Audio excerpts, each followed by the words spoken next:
Ah, mais ça va pas. Mais qu'est-ce que tu fais? Je te vaccine. J'ai pas besoin de vacciner, moi. Attends. Si, comme tous les enfants, depuis le 1er janvier 2018. Je suis un enfant, moi. Bon, on en parle avec nos invités, il vaut mieux. Hein. Allez, à tout de suite.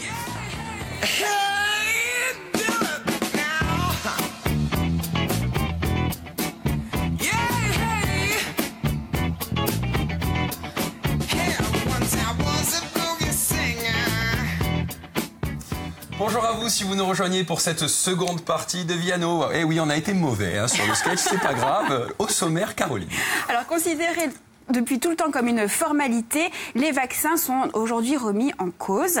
On en parle avec nos invités dans quelques instants. Et puis le vendredi, c'est Thierry. Hein. Thierry Pard est avec nous pour la rubrique Méditerranée, comme tous les vendredis.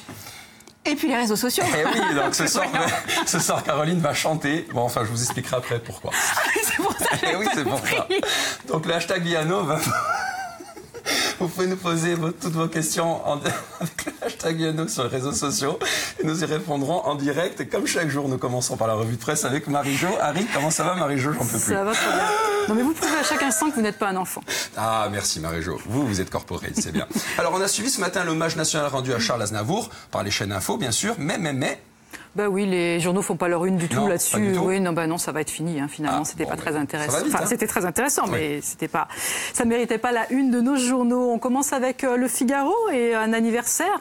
Oui. Voilà, ça fait un an après Weinstein, voilà ce qui a changé entre les hommes et les femmes. Ça fait exactement un an, l'affaire avait été médiatisée le 5 octobre 2017 par le New York Times, générant dans son sillage le fameux hashtag MeToo et le fameux hashtag aussi en France Balance ton porc. Alors le Figaro fait le point sur l'affaire et sur ses avancées. On apprend d'ailleurs en France que l'agresseur de Marie Laguerre, cette jeune étudiante qui avait été giflée en pleine rue à Paris, a été condamné à 6 mois de prison ferme, mais pour violence aggravée, pas pour harcèlement, puisque pour des faits de harcèlement, il faut en fait qu'il y ait une répétition. Ah oui, et voilà. C'est d'accord. Bon, moi je vous propose de partir un petit peu au Brésil. Eh bien oui, écoutez, avec un candidat qui ne fait pas l'unanimité, notamment dans la presse de gauche. Regardez Libération titre. Raciste, homophobe, misogyne, pro-dictature, et pourtant il séduit le Brésil. C'est un joli portrait. Hein. Il a un pédigré, le bonhomme. C'est vraiment merveilleux. Ouais. Et oui, Jair Bolsonaro, c'est le candidat d'extrême droite, se présente en favori, malheureusement, au premier tour de la présidentielle de ce week-end. Le quotidien dit l'ombre brune des grands propriétaires plane sur les urnes.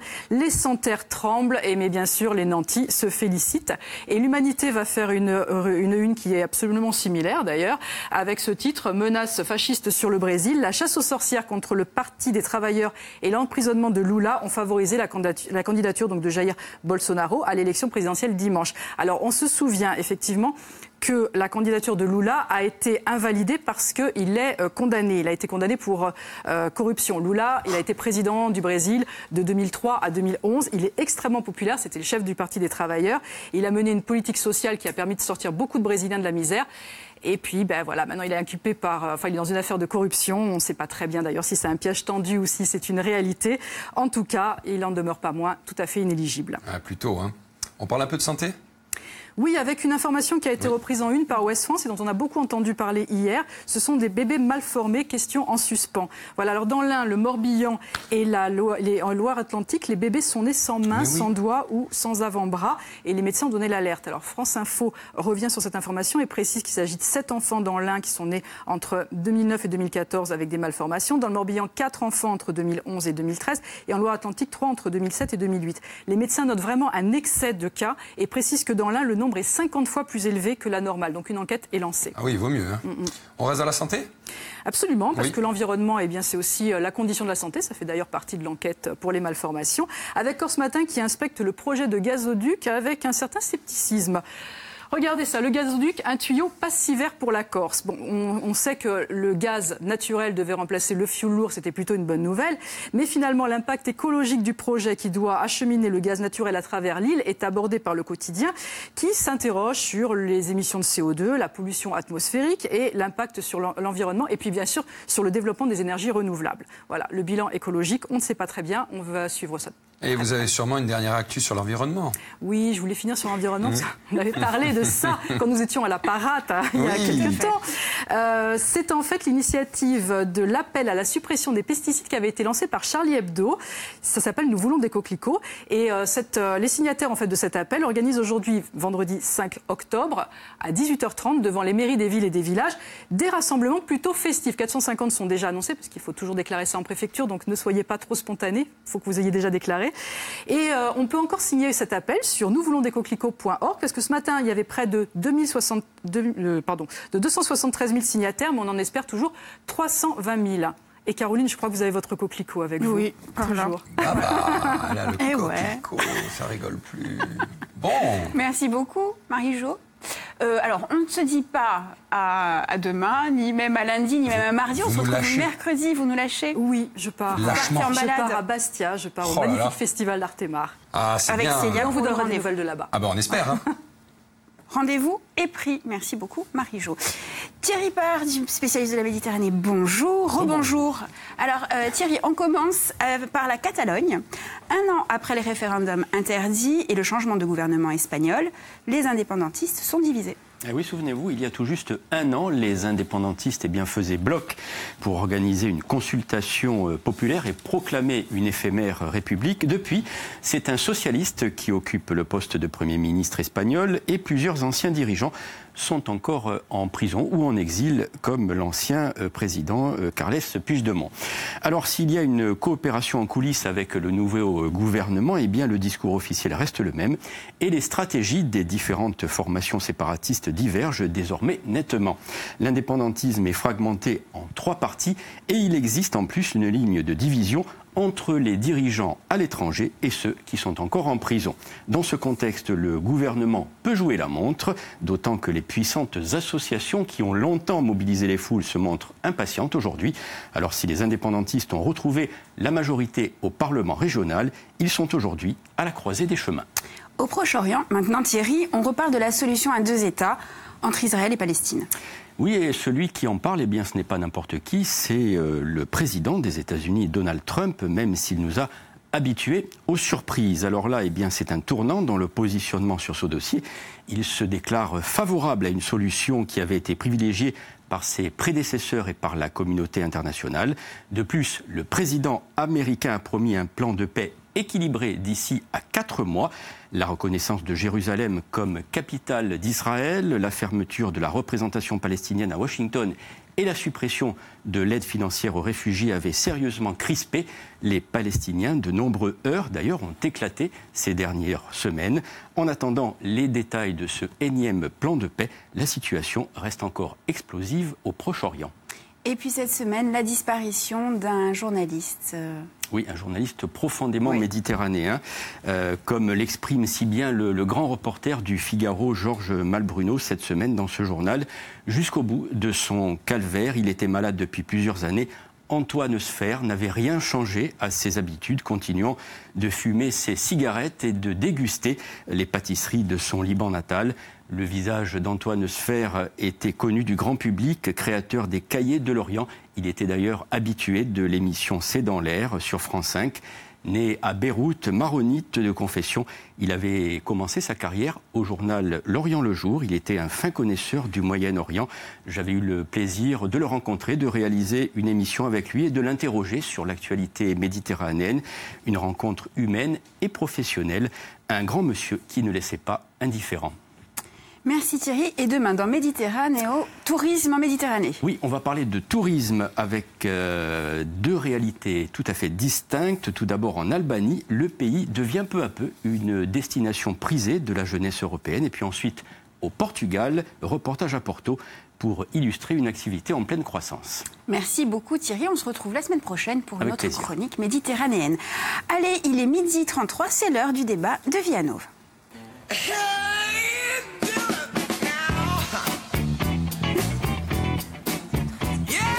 Allez-y, Pauline. Allez, considéré comme une formalité, il y a encore quelques années, les vaccins n'ont plus vraiment la confiance des parents et d'une partie du corps médical. Pourtant, depuis le 1er janvier 2018, le nombre de vaccins pédiatriques obligatoires est passé de 3 à 11, relançant un peu plus les discussions entre pro et anti-vaccins. Alors, pour en parler, aujourd'hui, nous accueillons Sylvie Ferrara, bonjour. Bonjour. Le docteur Sylvie Ferrara. Pauline Aufort, notre témoin, maman est plutôt vaccino-sceptique. Partagé. Je suis pas sceptique, en mais tout cas. partagé. Merci. Et le psychologue Jean-Michel Borona. Bonjour. Bonjour. Merci d'avoir accepté notre invitation. Alors, selon les résultats du baromètre santé de 2016, 75% des Français seraient favorables à la vaccination. Alors, vous me direz, c'est un chiffre plutôt important, sauf qu'au début des années 2000, ils étaient plus de 90%. Alors, premier tour de table, et on commence par vous, Sylvie Ferrara. Quelle est la situation en Corse? Est-ce que vous avez pu constater un recul, ou en tout cas une défiance vis-à-vis de la vaccination ces dernières années? Alors en Corse, les tout jeunes enfants sont relativement bien vaccinés. C'est plutôt un petit peu plus tard, à l'adolescence, et les jeunes adultes, voire les seniors, où le taux de couverture vaccinale baisse. Cependant, notre ministre de la Santé a rendu obligatoire 11 vaccins. Par exemple, parce que depuis le mois de novembre, sévit en France une épidémie de rougeole. Et il est nécessaire de rendre obligatoire cette vaccination pour que les enfants qui n'étaient pas vaccinés le soient, afin qu'ils soient protégés eux-mêmes et qui protègent aussi dans leur entourage les personnes plus fragiles, qui sont immunodéprimées, qui ne peuvent pas avoir accès à la vaccination pour raisons thérapeutiques, ou leurs grands-parents, par exemple, oui, la qui sont vaccination plus n'est fragiles. pas que pour soi, en fait, c'est aussi pour la communauté. La vaccination est un acte individuel, mais aussi collectif, et c'est dans ce sens-là que les vaccins sont obligatoires. Par ailleurs, le fait de rendre les vaccins obligatoires, ça rend un accès gratuit à l'ensemble de la population et tout le monde peut en bénéficier. Merci, docteur. Jean-Michel Borona, comment expliquer cette méfiance à l'égard de la vaccination, qui est relativement récente en plus? Parce que bon, la France est quand même le pays de Pasteur, qui est considéré comme le père de la vaccination. Alors, comment on explique ces doutes? Oui, tout à fait. Alors, le scepticisme en ce qui concerne la vaccination a toujours existé. En revanche, disons qu'il est plus bruyant aujourd'hui.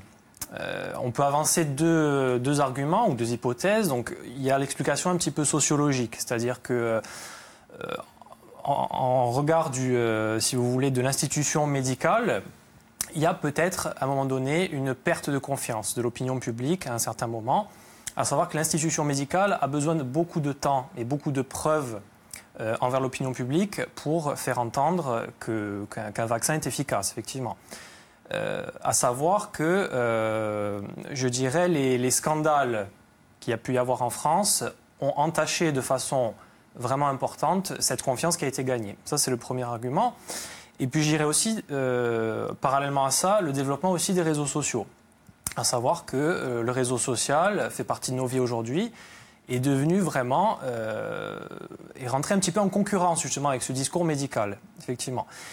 Et je dirais les thèses que les individus, que les patients peuvent... Oui, avec tout ce que ça comporte de désinformation et de fake news, entre autres. Voilà, tout ce qu'on peut trouver un petit peu sur Internet, les réseaux sociaux, je dirais, ce sont des thèses qui font appel quand même à quelque chose de très fort chez l'individu.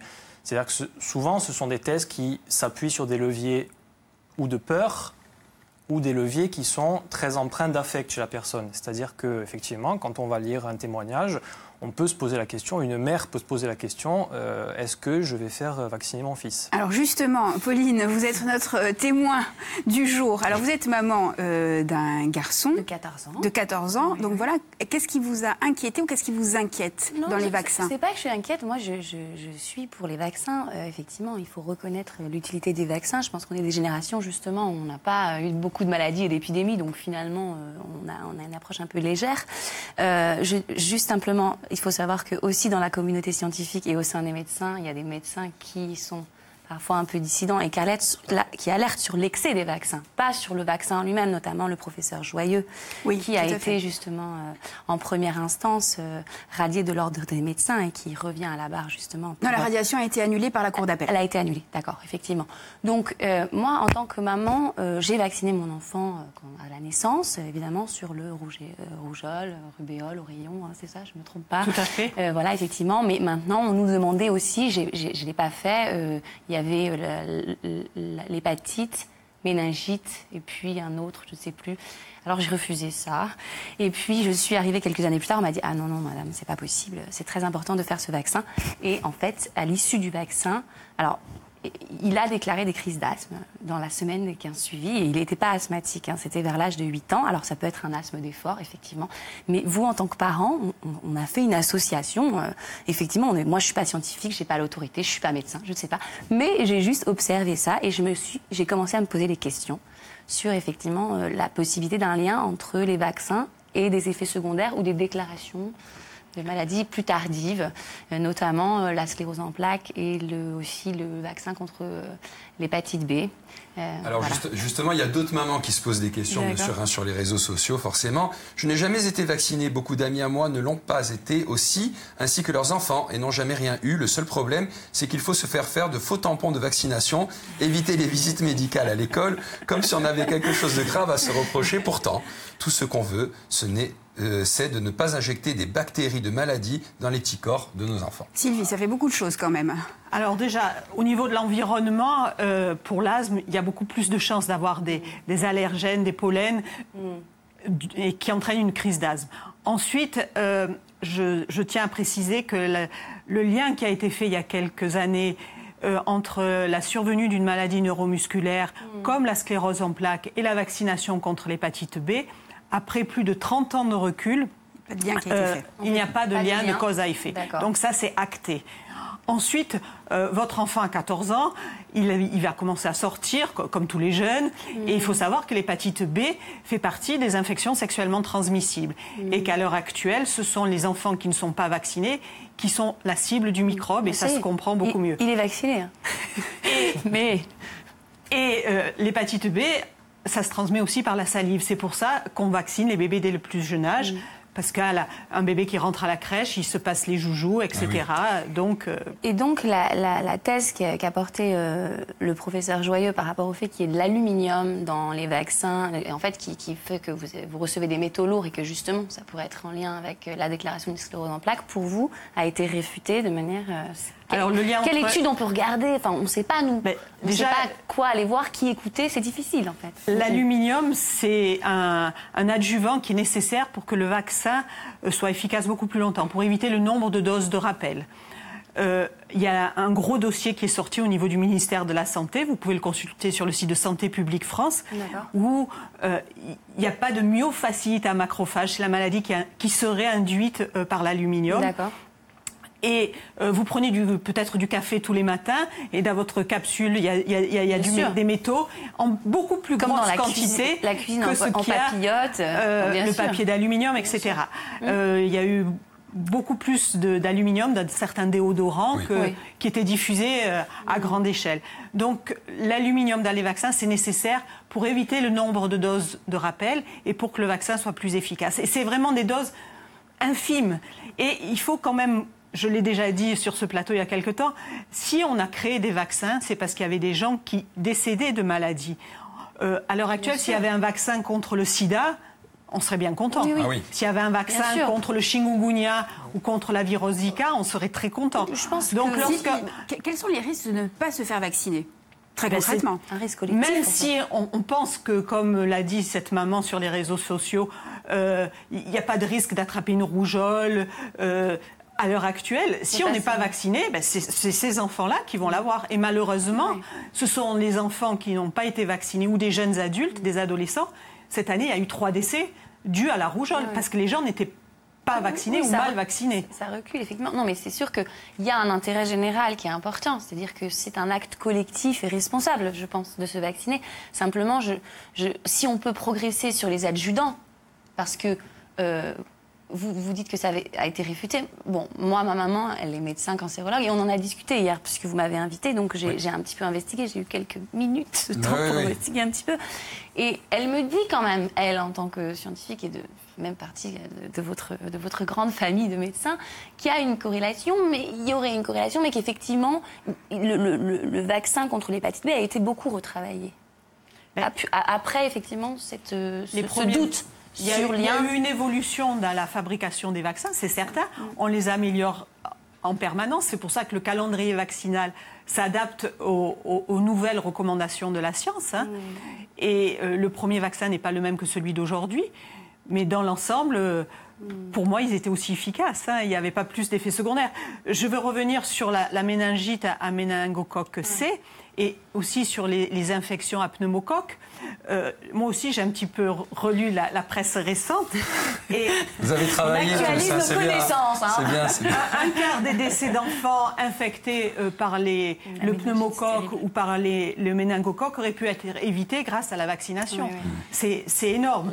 Et pour en revenir aux vaccinations obligatoires, le 1er octobre, dans le quotidien du médecin, il y a un article qui montre que, certes, depuis le 1er janvier, il y a une obligation vaccinale, mais le fait que les médias invitent des gens à parler plus en faveur de la vaccination qu'avant, parce qu'avant, c'était surtout de la polémique qu'il y avait, eh bien, il y a déjà eu 5,5% de plus de la population qui s'est fait vacciner, tout âge confondu. Parce que les vaccins, c'est obligatoire pour les tout-petits, mais même si c'est seulement recommandé pour les jeunes adultes ou les personnes plus âgées, c'est très utile. Et on rentre dans la période de vaccination de la grippe, début octobre. Donc, il faut vraiment que tout le monde pense à se faire vacciner, les personnes âgées, les femmes enceintes. Les publics les plus sensibles, en tout cas. Tout à fait. Jean-Michel, est-ce qu'on ne retient que les scandales ? Alors, on ne va pas forcément retenir que les scandales, mais comme j'ai dit tout à l'heure, un scandale peut avoir un impact vraiment énorme. Parce que le parallèle peut être fait également avec l'alimentation. Tous les scandales alimentaires, les scandales sanitaires se rejoignent de toute façon. Oui, tout à fait. Après, je pense qu'on est à une époque aussi où les individus regardent un peu plus leur santé, commencent un petit peu à s'intéresser. Et effectivement, il y a de plus en plus de doutes qui s'installent. On peut se poser des questions sur un certain nombre de choses. Et la clé, c'est quoi ? C'est la pédagogie, l'information, la sensibilisation ? Alors, comme on est dans une époque où on est un petit peu dans l'immédiateté, on a envie d'avoir tout un petit peu tout de suite, effectivement. Donc l'information, on a tendance à aller la chercher au plus près, effectivement. Et trop rapidement ? Trop rapidement. Donc c'est un moteur de recherche, on tape 3 mots-clés et on a tout et n'importe quoi. Voilà, et on peut tomber sur du vrai comme sur du faux, effectivement. Je pense qu'il faut bien prendre le temps. Comme je l'ai dit, l'institution médicale, que ce soit pour les vaccins ou les médicaments, l'industrie pharmaceutique, bon, il y a des études qui sont faites, il y a des tests cliniques, c'est des éléments qui sont mis en place sur plusieurs années. Il y a ce discours-là, et d'un autre côté, bon, il y a aussi un discours qu'on peut trouver sur Internet. Je pense qu'il faut prendre du recul et prendre le temps d'analyser tous les éléments qu'on a en main. Donc le conseil, c'est quoi ? C'est de se rapprocher de son médecin de famille, du pédiatre. Mais qu'est-ce qui... Alors, parce que dans un des arguments des sceptiques pour les vaccins, c'est de dire, oui, mais il y a un lobby pharmaceutique qui fait que les médecins sont un petit peu pris en tenaille. Et on nous le dit aussi sur le net. Ce qu'on aimerait bien, c'est effectivement... Est-ce que vous êtes sous influence, Sylvie Ferrat ? Pas du tout. Vous paye. Pas du tout. Moi, je ne suis pas payée. Pour vendre des vaccins. Moi, je suis médecin et je suis aussi docteur en sciences. Donc, j'ai travaillé sur la mise au point d'un vaccin chez les parasites, chez les schistosomes, les bilharzioses. Vous savez, le parasite qui a eu dans le cave ou qui a posé quelques problèmes il y a quelques années. Il n'y a pas de vaccin encore contre ce parasite. Donc, je connais un tout petit peu le versant recherche. Et lorsqu'un vaccin arrive sur le marché, ben, il a franchi toutes les étapes et il est bon, quoi. Il est utile. Mais est-ce que la recherche est financée, par la lobby pharmaceutique, enfin lobby j'aime pas, mais par les agences, enfin comment on dit ? Oui, c'est ça, le lobby pharmaceutique. Oui. Okay. Ou est-ce que vraiment ce ne sont que des fonds publics sur ces genres d'études sur lesquels vous basez ? Ou est-ce que c'est des fonds confondus ? Moi, je me base sur des études scientifiques qui sont publiées et validées par le ministère de la Santé. Maintenant, ce qui se passe au niveau des firmes, je l'ignore complètement. Mais est-ce que le ministère de la Santé s'appuie sur des voilà, est-ce qu'ils travaillent ensemble et que finalement il y ait des fonds confondus ? Parce que finalement, l'opinion publique a juste aussi besoin de voir clair sur qui fait quoi. Je pense que la transparence, c'est très utile. C'est ça, on manque de transparence. Et comme le disait monsieur, on veut savoir ce qu'on mange, mais on veut savoir aussi ce qu'on reçoit. Donc, je comprends tout à fait qu'une maman veuille que son enfant ait la meilleure alimentation possible et qu'elle ait les meilleurs vaccins. Donc, il faut communiquer sur... de quoi il fait un vaccin, pourquoi on l'a changé. C'est en discutant avec les gens qu'on arrive à rétablir une confiance. Quand on parle de vaccins homéopathiques, l'alternative au vaccin, est-ce qu'il y a une alternative au vaccin déjà? Et puis on parle souvent de vaccins homéopathiques, de l'allaitement pour les nouveau-nés qui immuniserait les bébés. Alors l'allaitement, c'est une très bonne chose pour les bébés parce que c'est le lait maternel et que le lait maternel renforce, a plus d'anticorps, permet au bébé de mieux se défendre. Ça, tout le monde le reconnaît. Mais ça ne se substitue pas au vaccin? Absolument pas, ça n'a rien à voir. Ça n'a rien à voir. D'ailleurs, on vaccine les bébés très tôt, dès 2 mois, pour qu'ils soient protégés au-delà de 6 mois. Parce que ce que apporte la maman ne les protège pas pour toute leur vie. Il les protège que les premiers mois, les tout premiers mois. Et pour l'homéopathie? Et l'homéopathie, il y a des traitements qui marchent. D'autres moins? Moi, je pense que c'est un apport supplémentaire dans certaines pathologies. Mais pas pour tout. Allez, bon, Pauline, Sylvie, il nous reste une petite minute et vous avez 30 secondes chacune pour nous convaincre.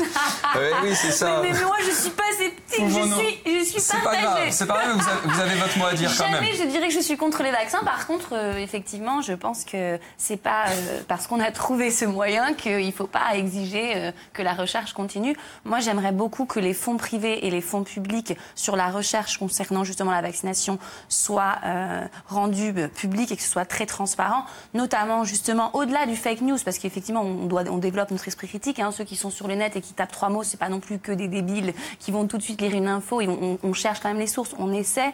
Le rapprochement Monsanto-Bayer, ça nous a fait peur, ça fait peur aux gens, parce qu'effectivement, à un moment donné, on se dit, mais où est le troisième œil, entre guillemets, qui va pouvoir être objectif et apporter quelque chose de... Merci beaucoup, Pauline. On conclut très vite, Pauline. Sylvie, vous avez votre mot à dire pour la fin. Allez-y. Pour moi, les vaccins sont très efficaces. Ils permettent de sauver de nombreuses vies à travers le monde, pas que dans notre région.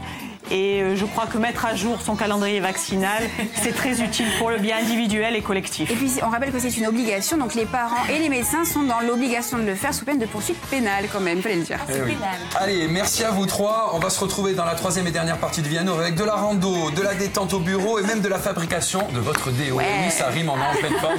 Sans aluminium. Sans aluminium, à tout de suite.